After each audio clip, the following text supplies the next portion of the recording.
हाथी दीने घोड़ा दीने और दीने पाल की, हाथी दीने घोड़ा दीने और दीनी पाल की। नंद के आनंद भयो जय कन्हैया लाल की, नंद के आनंद भयो जय कन्हैया लाल की।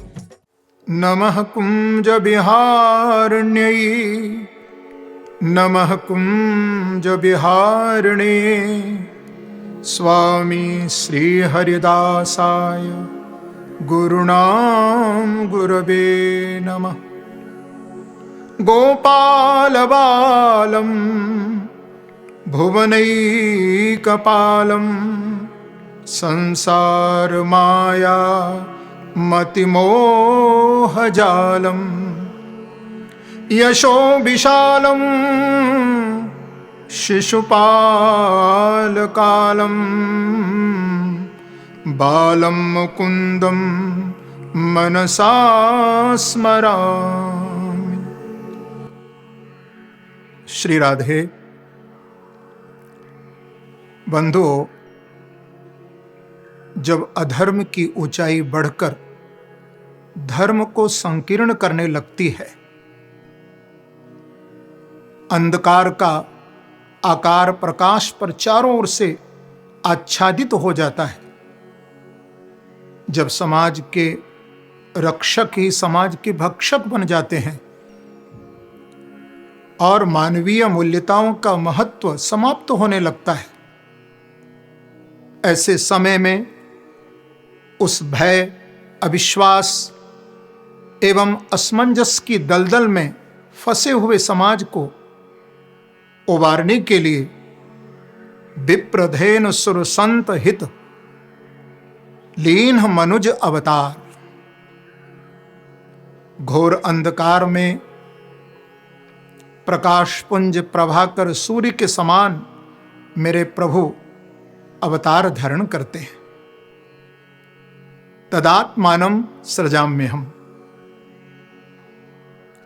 और जैसा कि हम जानते हैं, आज वही परम मंगलमय, महिमामय, मधुमय श्री कृष्ण जन्माष्टमी का पावन दिवस है, जिस दिन इस धरा को मेरे प्रभु श्री कृष्ण के प्राकट्य का सौभाग्य प्राप्त हुआ था। उन कंसादि दुष्ट असुरों के अत्याचारों से उत्पीड़ित, वासना, दुख, दैन्य और दारिद्र्य आदि विकारों से त्रस्त एवं प्रेम रस सुधा धारा से रहित इस संसार में अखिल रसामृत सिंधु षड ऐश्वर्य संपन्न भगवान का आविर्भाव हुआ था। बंधुओं, भगवान के अवतरण पर यदि कोई चर्चा करे तो एक क्या अनेकों जन्म लेकर भी बोलता रहे, तब भी प्रभु की महिमा का, उनके लीला चरित्र की गहराई का पार नहीं पाया जा सकता, क्योंकि उनका एक नाम ही अनंत है, जिसका कोई अंत ही नहीं। तभी तो वेदों ने कहा ना, नेति नेति न इति न इति। श्री कृष्ण का लीला चरित्र तो सागर से भी गहरा है। सभी विषयों का, सभी विद्याओं का, समस्त प्रकार के रसों का समावेश आपको प्रभु की लीला में प्राप्त हो जाएगा। अब यह हमारे ऊपर है कि हम उनकी लीला से अपने जीवन में क्या शिक्षा प्राप्त करते हैं।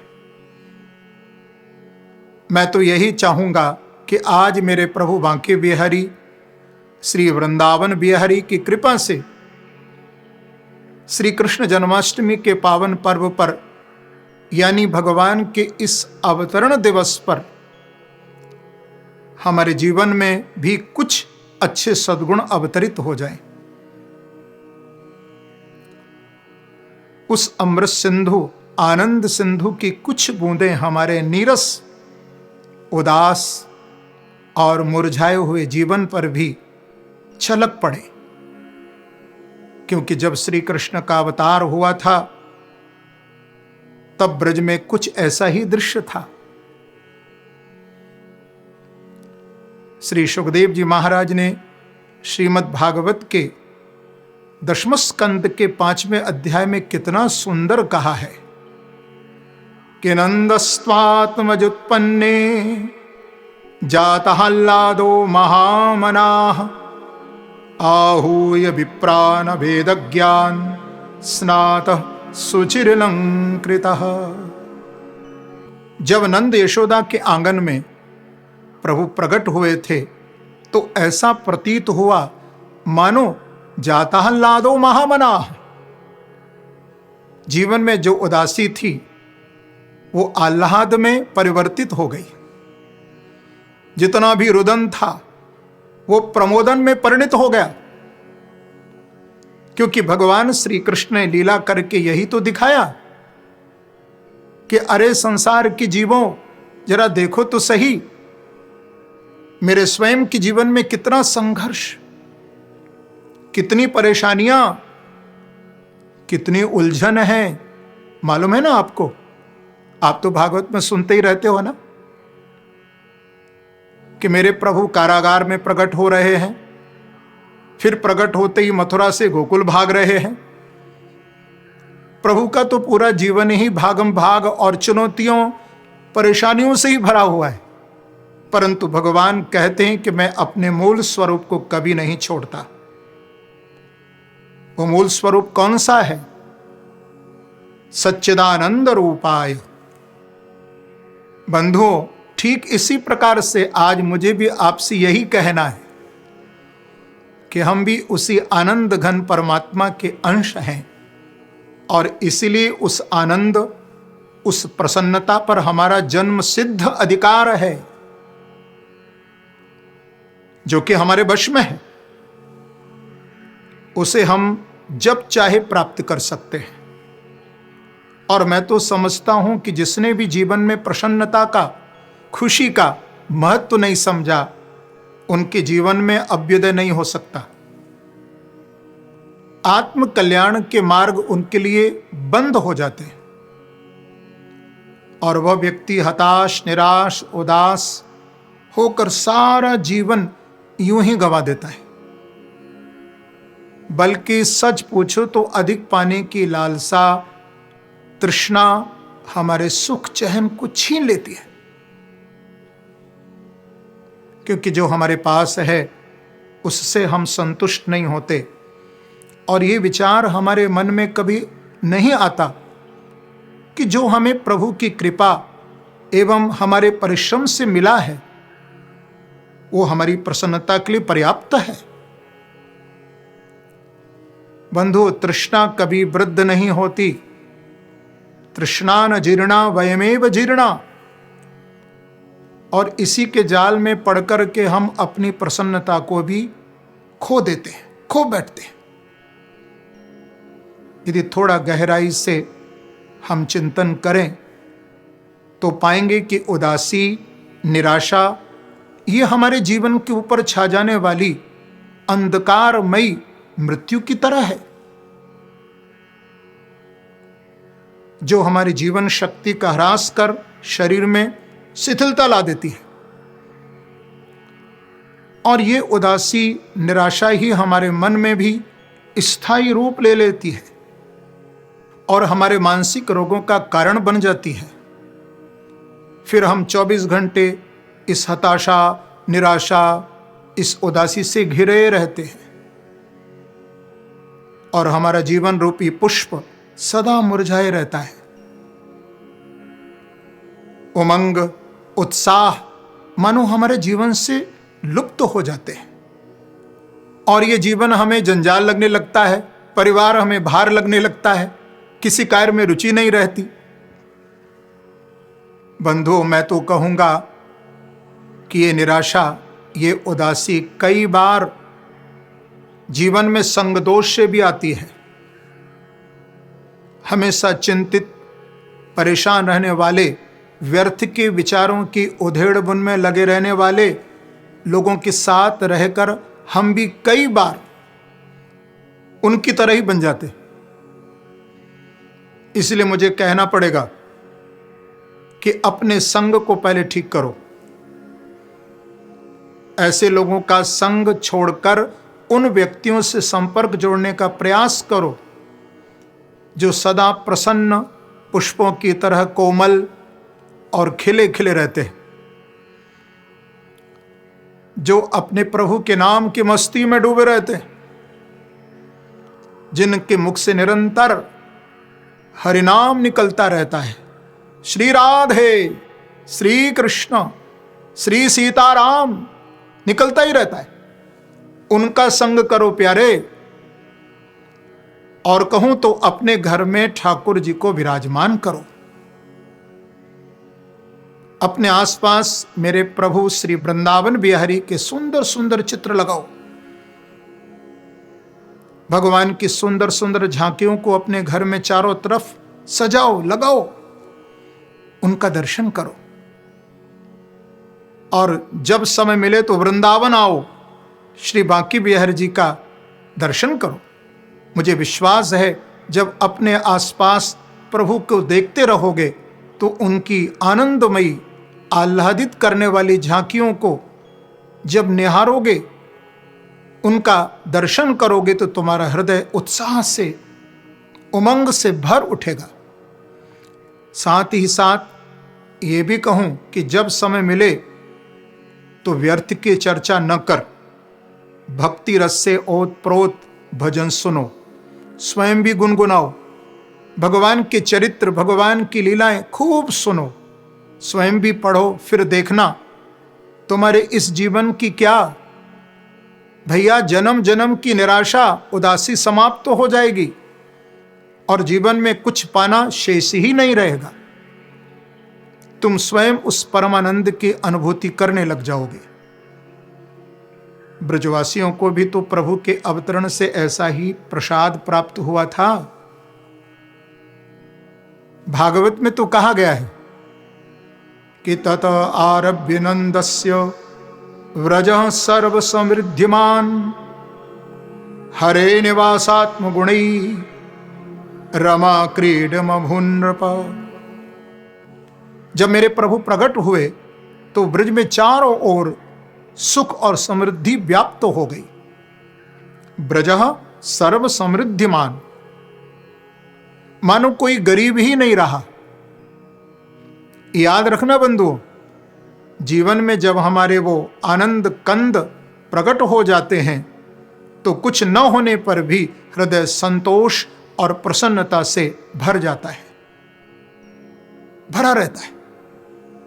परंतु जब हम भगवान से विमुख हो जाते हैं तो सब कुछ पाकर भी हमारा हृदय निराशा और उदासी में डूबा रहता है।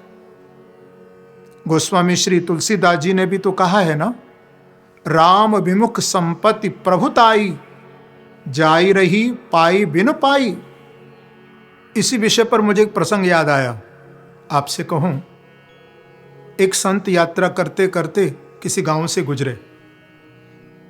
देखा एक व्यक्ति अपने मकान के बाहर गहरी चिंता में डूबा हुआ बैठा है। संत ने रुककर उसकी चिंता का कारण पूछा। उस गांव के व्यक्ति ने प्रणाम कर कहा कि महाराज, क्या बताऊं, हमारे यहां इस बार फसल बहुत कम हुई है और हमारे पास बस इतना ही अन्न है कि जिससे अगले 4 महीने ही हमारा गुजारा चल सकता है। अब पता नहीं उसके बाद हम क्या करेंगे, कहां से खाएंगे, मेरे परिवार का पेट कैसे भरेगा। बस मेरा पूरा परिवार इसी चिंता में डूबा हुआ है। अब संत तो दयालु थे, उसको चिंतित देखकर तुरंत कहा कि भैया तुम परेशान मत हो, यहीं पास में दूसरे गांव में मेरा एक शिष्य रहता है जो कि अन्न का ही व्यापारी है, तुम चलो मेरे साथ, मैं अभी तुम्हारी व्यवस्था करवाता हूं। और संत उसे तुरंत लेकर अपने साथ गए और खूब बोरियों में भरवाकर उस व्यक्ति को अनाज दिलवा दिया। वो व्यक्ति प्रसन्न होकर गाड़ी में अनाज लाद कर वापस अपने गांव चल पड़ा। थोड़ा इस प्रसंग को बहुत ध्यान दे करके सुनना। जब पहुंचा अपने गांव के निकट तो उसके गांव के बाहर एक प्याऊ थी, जहां रोज एक वृद्धा माता सुबह से शाम तक रास्ते में आने जाने वाले थके हारे लोगों को पानी पिलाया करती थी और जल पिलाकर उसे जो कुछ प्राप्त होता था उसी से अपना गुजारा भी करती थी। जब वह व्यक्ति वहां से गुजरा तो उसने भी अपनी गाड़ी रोकी और उतरकर माता के हाथ से जल पिया। उसके सामने अपनी बैलगाड़ी से अनाज की एक बोरी उतारकर उस माता को दी और कहा कि माता, आज मुझे प्रभु की कृपा से ही अन्न मिला है, तो उसमें से एक बोरी अनाज आपको भेंट करना चाहता हूं। यह सुनकर उस वृद्धा माता ने तुरंत कहा कि बेटा, मुझे यह अनाज नहीं चाहिए। उस व्यक्ति को आश्चर्य हुआ। उसने कहा, क्यों? मैं तो इतना प्रेम से आपको भेंट कर रहा हूं, आपको स्वीकार करने में क्या दिक्कत है? तो सुनकर माता हंसकर बोली, बेटा, तुम्हारे देने में कोई दोष नहीं है, पर मैं लेकर करूंगी क्या? क्योंकि अभी तो मेरे पास 7-8 दिनों के लिए पर्याप्त अनाज है, पूरे हफ्ते भर आराम से मेरा गुजारा चल जाएगा। और उसके बाद वो ऊपर वाला बैठा है ना, जिसने अब तक गुजारा चलाया है, वो दयालु आगे भी कृपा करेगा। मुझे कोई चिंता करने की जरूरत नहीं है। उस वृद्ध माता के ये शब्द उस व्यक्ति को अंदर तक झकझोर गए। वो तो मानो सोच में ही डूब गया और अपने आप से कहने लगा कि देखो इस माता को, इसके पास 7 दिनों का ही अनाज बचा है, पर यह फिर भी कितना संतुष्ट है। और एक मैं हूं जो 4 महीने का अनाज मेरे पास होने पर भी मैं परेशान और दुखी हो रहा था। और तुरंत उसने इस शिक्षा को अपने जीवन में धारण कर लिया। भैया, सच्ची खुशी संग्रह से नहीं आती, सच्ची प्रसन्नता, समृद्धि तो आत्म संतोष से ही आती है। ब्रजः सर्व समृद्धिमान। इसलिए भगवान श्री कृष्ण के अवतरण से भक्तों को वो आनंद प्राप्त हुआ, जिस आनंद को प्राप्त कर हृदय में आत्म संतोष रूपी समृद्धि का प्रादुर्भाव हो गया। व्यक्ति प्रसन्न हो गया। और याद रखना, जो व्यक्ति हर समय मुंह लटकाए घूमता है, ऐसा लगता है वे तो अपने जीवन के प्राण और उसके संजीवनी तत्व को स्वयं ही नष्ट कर रहा है। ऐसे व्यक्ति के पास सोचो, कौन उठना बैठना चाहेगा? तभी तो कहा है, न रोने में है न रुलाने में है, अरे जिंदगी का मजा तो मुस्कुराने में है। और यदि हम हंसेंगे, प्रसन्न रहेंगे, तो हमारे आसपास का वातावरण भी खिल उठेगा। और यदि हम रोएंगे तो हमें कौन पसंद करेगा? अरे हंसना, खिलखिलाना, ये तो जीवन का सौंदर्य है। एक बात और बड़ी विचारणीय है। हम समझते हैं कि जब हमें धन मिलेगा तभी हम सुखी होंगे, लेकिन याद रखना कि धन कभी भी किसी को सुखी नहीं बनाता। यदि हमें कोई सुखी बनाता है तो वो है हमारी आंतरिक प्रसन्नता। यदि हमें स्थायी सुख पाने की चाह है तो अंतरात्मा को आनंद के जल में स्नान कराना ही होगा, क्योंकि वह स्थायी सुख कहीं और नहीं, हमारे अंदर ही छुपा हुआ है। और वो आनंद कंद, नंद नंदन श्री कृष्ण बांके बिहारी हमारे हृदय में भी विराजे हुए हैं और हृदय से ही प्रकट होते हैं। जैसा कहा है ना भागवत में, नंदस्तु आत्मज उत्पन्ने। बंधुओं, जैसे जीवन यापन के लिए जल, भोजन, वस्त्र, धन आवश्यक है, ठीक उसी प्रकार से जीवन में प्रसन्नता, उत्साह, स्फूर्ति भी हमारी प्रगति के लिए आवश्यक है। भैया, प्रसन्नता तो उस चतुर किसान की तरह है जो अपने खेत से झाड़ झंखाड़ों को उखाड़कर सद्गुणों के सुंदर वृक्ष लगाता है। प्रसन्न रहने का एक और सरल तरीका बताऊं, आपको अच्छा लगेगा, आप थोड़ा प्रयोग करना। जब कभी आपको उदासी, निराशा घेरने लगे तो मैं कहूंगा कुछ समय के लिए बच्चे बन जाइए, बालक बन जाइए, बच्चों के साथ खेलिए, क्योंकि बच्चे न किसी से शत्रुता रखते हैं, न किसी की आलोचना करते हैं। आप उनके साथ खेलेंगे, बात करेंगे, आप देखना आपकी उदासी दूर हो जाएगी। और मैं ये भी कह दूं कि कभी किसी बालक के साथ खेलने का मन भी करे तो और बालकों के साथ तो खेलना ही, पर सबसे प्यारे बालक तो मेरे प्रभु श्री बांके बिहारी श्री कृष्ण हैं, जो बालक ही नहीं सारी सृष्टि के चालक भी हैं। कितमद्भुतं बालकमम्बुजक्षणं चतुर्भुजं शंख गदायुधायुधं श्रीवत्सलक्ष्मं गलशौभिकौस्तुभं पीतांबरं सांद्रपयोधशौभगम। कितने सुंदर बालक है।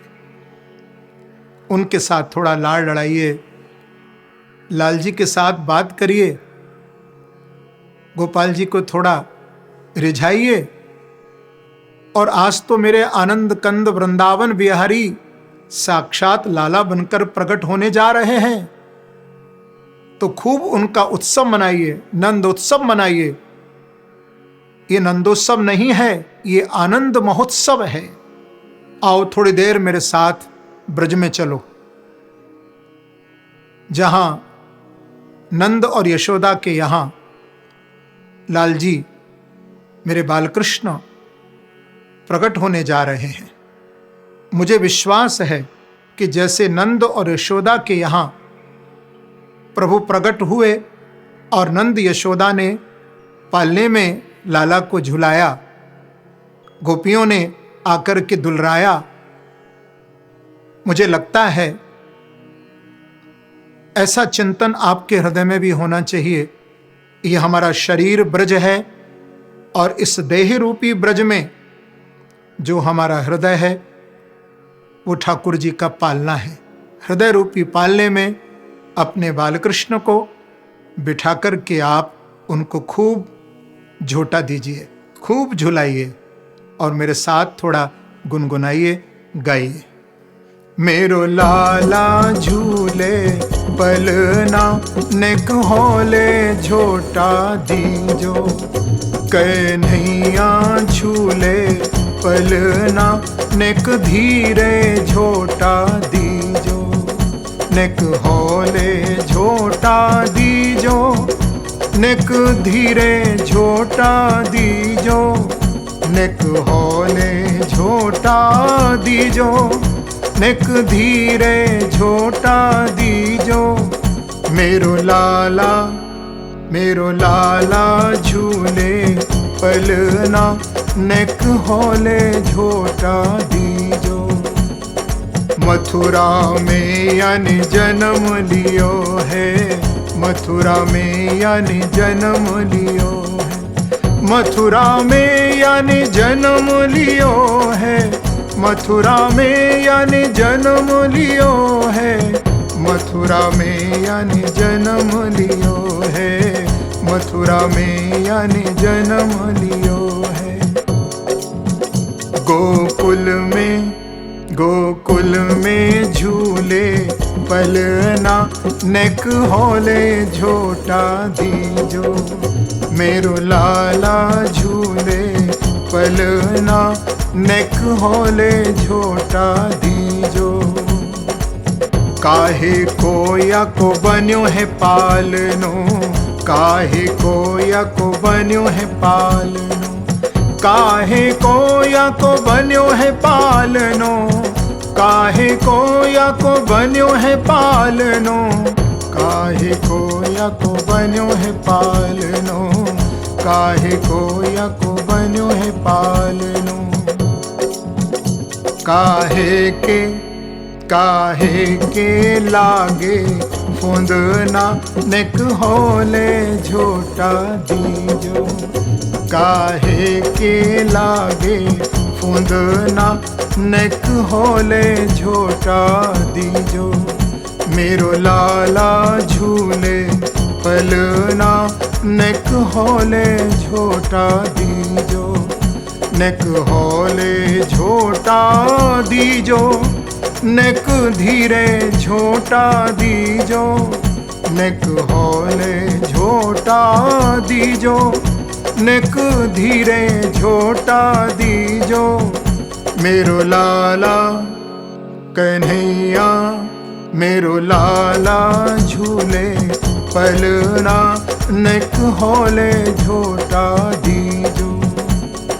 रतन जड़ित या को बन्यो है पालनो, रतन जड़ित या को बन्यो है पालनो, रतन जड़ित या को बन्यो है पालनो, रतन जड़ित या को बन्यो है पालनो, रतन जड़ित या को बन्यो है पालनो, रतन जड़ित या को बन्यो है पालनो। रेशम के लागे फूंदना नेक होले झोटा दीजो, रेशम के लागे फूंदना नेक होले झोटा दीजो। मेरो लाला झूले पलना नेक होले झोटा दीजो। चंद्र सखी भज बाल कृष्ण छवि, चंद्र सखी भज बाल कृष्ण छवि, चंद्र सखी भज बाल कृष्ण छवि, चंद्र सखी भज बाल कृष्ण छवि, चंद्र सखी भज बाल कृष्ण छवि, चंद्र सखी भज बाल कृष्ण छवि।